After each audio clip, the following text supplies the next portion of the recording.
Olá, alunos, tudo bem? Aqui quem fala com vocês é o professor Vinícius Britas. Olha, agora a gente vai para mais uma aula sobre produção primária do país. Justamente, vamos conversar sobre as produções internas dentro do continente brasileiro do setor primário. Caso você não é inscrito no canal, já vai se inscrevendo, dando like no vídeo. Se não quiser por agora, tudo bem, pode dar o like no final do vídeo e vai compartilhando para todos aqueles que estão papirando para a prova da ESA.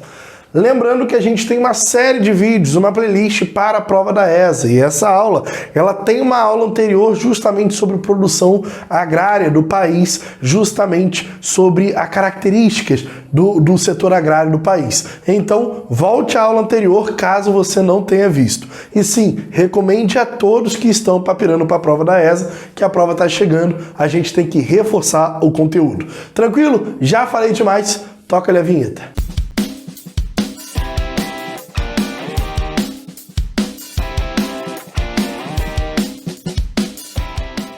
Volta aqui para mim, quer ter acesso a tudo esse quadro aqui?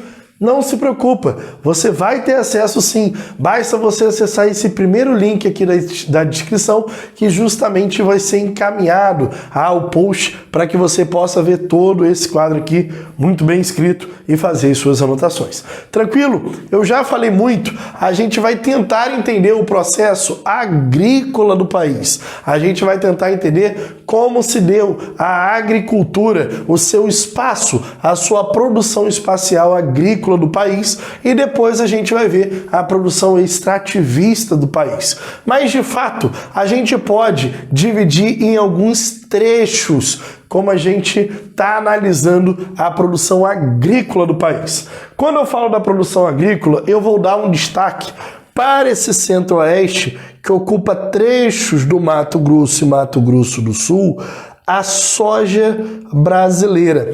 De fato, até a década dos anos 60, a gente tinha uma maior produção de soja em trechos mais ao sul, justamente porque a soja é de clima frio e úmido. Aqui, ó, de fato, no sul, eu tinha uma forte produção agrícola da soja e aos poucos foi se expandindo para o centro-oeste. Aí você vai falar, mas como se expandiu para o centro-oeste se ele é de um clima frio e úmido? Se dá justamente pela primeira semente modificada da Embrapa, assunto que a gente já comentou na aula passada, onde modificou essa semente e deu oportunidade de ser plantada no interior do país. Nesse fato, a gente tem novas áreas abertas justamente no período militar, dentro das obras faraônicas, com a chamada Matopiba. Posso colocar uma imagem, dá uma olhada aí na Matopiba, na imagem. Volta aqui para mim, trechos que pegam de Maranhão, Tocantins, Piauí e Bahia, por isso Matopiba. Então, trechos que pegam do oeste baiano, sul do Piauí e Maranhão, de fato, abrem como uma nova fronteira, a última fronteira agrícola aberta brasileira, justamente nos trechos que pegam do nordeste e norte do país. Aqui, ó, uma forte migração sulista para a produção nada mais, nada menos de soja e outros grãos nesse trecho. Aqui eu já vou expandir um pouco sobre essa saída de sulistas do sul do país, porque na década de 60, com a modernização agrícola, muitas terras tinham passado pelo processo de minifundialização. A partilha por herança, um cara que deixa a terra para 4 filhos, que cada filho deixa para 5, que depois cada filho deixa para 6 ou 4 filhos. Então a terra ela foi diminuindo de tamanho, de forma que ficava insustentável. Então os sulistas preferiram vender as suas terras a um valor elevado no sul do país e comprar terras em trechos mais distantes, em áreas de fronteira agrícola, onde o preço era mais barato. E aí ele conseguia expandir em valor de terras, justamente essas terras nas regiões de Matopiba, onde nós tivemos um aumento de 15,6% na soja nos últimos anos. Mas não podemos deixar de falar que também há presença em outros grãos dentro de Matopiba. Claro que o escoamento dessa região se dá nada mais nada menos de alguns portos, com destaque para o porto de Santos.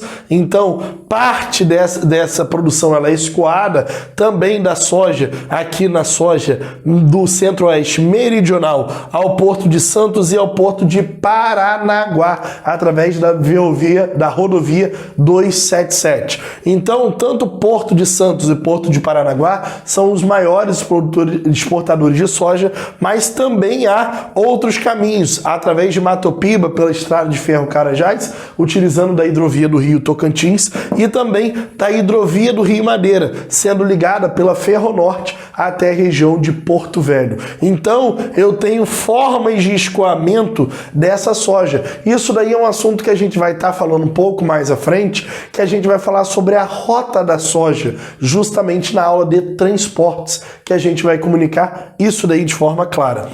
Aqui o Demétrio Manioli chega a falar dos chamados brasiguaios, que são brasileiros que cultivam sojas em terras paraguaias. A fronteira agrícola também abrangeu o outro país, porém isso causa pequenos impasses entre os países, mas suportável até agora. No caso do escoamento, também a bibliografia fala que o asfaltamento da rodovia Cuiabá-Santarém tende a melhorar mais ainda o escoamento. Então, além do escoamento em território nacional, a gente também tem uma produção de soja em outro país, como o caso do Paraguai, a expansão do Mato Grosso do Sul e Mato Grosso para essas áreas, com destaque para o avanço da soja na região norte, centro-oeste, sudeste e sul do Brasil, e o avanço pelas unidades de federação, o Piauí, Tocantins, Maranhão e Mato Grosso. Se vocês repararem, esses três aqui com o maior avanço da soja nos últimos anos estão relacionados justamente à chamada Matopiba. Então a Matopiba ou Mapitoba, ele é de fato uma forte produção em latifúndios para exportação justamente para a Europa e China, com o grande avanço nos últimos anos. O centro-oeste, no geral, a forte produção de soja e algodão na região do Mato Grosso, com o solo muito ácido, que teve a sua necessidade de correção através justamente do calcário da chamada calagem, assunto que a gente viu em solos. Além da região no Nordeste, que nós temos o cacau no sul da Bahia. Então, no sul da Bahia também é uma forte produção de cacau, algodão em trechos do Ceará e do Maranhão, e a fruticultura irrigada justamente pegando os trechos do Vale do Rio São Francisco, um dos enclaves que eu falei de investimentos da modernização agrícola na aula passada, justamente entre Petrolina e Juazeiro, uma forte produção de fruticultura irrigada, entende? Onde frutas têm sido motivadas e modificadas geneticamente para serem produzidas justamente na proximidade, nesse Vale do Rio São Francisco, dentro desse polo Petrolina Juazeiro. Já na região norte, é marcado justamente entre o arco da devastação essa interiorização bovina, entende? Em trechos aqui, ó, do Mato Grosso, mas aí pegando já o estado do Amazonas, do Pará e de Rondônia, tá? Então, aumento de 17% do aumento da pecuária entre 96 a 2006, segundo o Lígia Terra. Já se a gente analisar Sudeste e Sul do país, então a gente falou do Nordeste, Centro-Oeste, Norte, um destaque para a soja no geral. Aqui a gente fala sobre o Sudeste e Sul.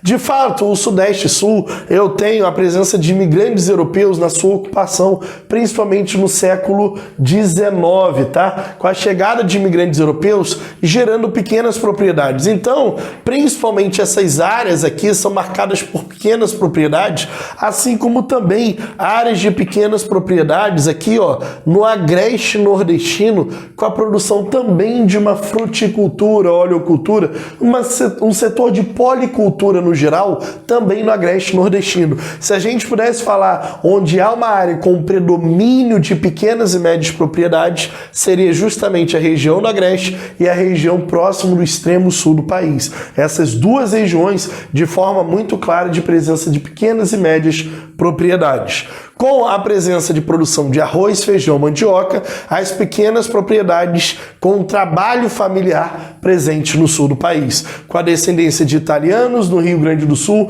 pegando trechos de Garibaldi, Bento Gonçalves, Caxias do Sul, Gramado e Canela, além de alemães na região de Blumenau, Vale do Itajaí, Joinville e eslavos na região do Paraná. Ou seja, essa imigração ocupa o sul do país e tem esse processo de saída na década de 60, ocupando trechos de Matopiba, Mapitoba, justamente na década de 60, expulsos a diáspora gaúcha, indo para a região justamente do Nordeste. Café, principalmente nas áreas de Minas Gerais. Aqui o maior produtor de café do país, embora tenha um histórico vindo do Oeste Paulista e do Vale do Paraíba, eu tenho hoje o Cerrado Mineiro com a maior produção de café, com destaque para o selo de qualidade chamado de ABIC, onde favoreceu mais ainda a exportação do café brasileiro para fora do país. De fato, nos anos 70, a gente sela o café brasileiro com um sistema de monitoramento feita justamente pela Anvisa, no qual vai favorecer o mercado internacional esse novo café produzido em território mineiro.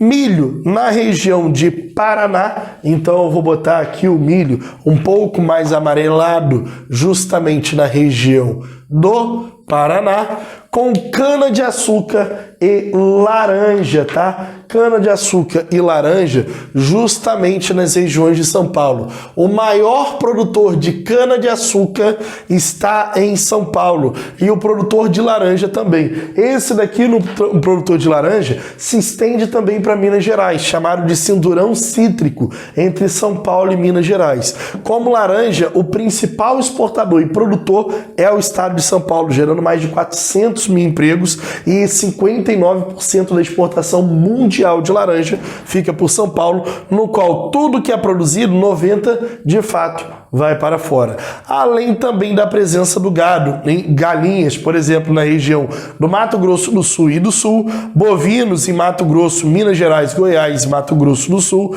suínos e bufalinos, com o destaque do bufalino para a chamada Ilha de Marajó. Então eu vou colocar aqui rapidamente Marajó, justamente na região do Pará. Vamos lá, se liga. Se a gente pudesse analisar a produção agrícola nacional, São Paulo, Mato Grosso, Paraná e Rio Grande do Sul dominam as produções agrícolas brasileiras. Se a gente pudesse colocar por regiões, seria Sudeste, Centro-Oeste e Sul. Então a gente pode analisar que a grande produção agrícola, ela de fato ocorre no centro-sul do país. E as expansões agrícolas de novas áreas acontecem sobre áreas do Nordeste, principalmente pegando trechos do Piauí e Maranhão, e também da região Norte, pegando trechos de Tocantins e Centro-Oeste.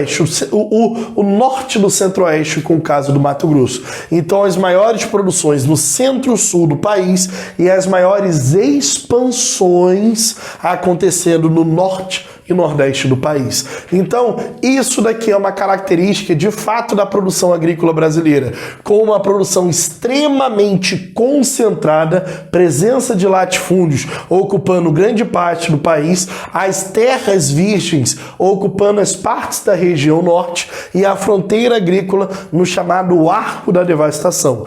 E pequenos trechos de concentração de pequenas e médias propriedades, com destaque do agreste nordestino e do extremo sul do país, próximo ao extremo sul do país, pegando trechos de Santa Catarina e Rio Grande do Sul. De fato, essa é a produção agrícola do país. Espero que vocês tenham entendido.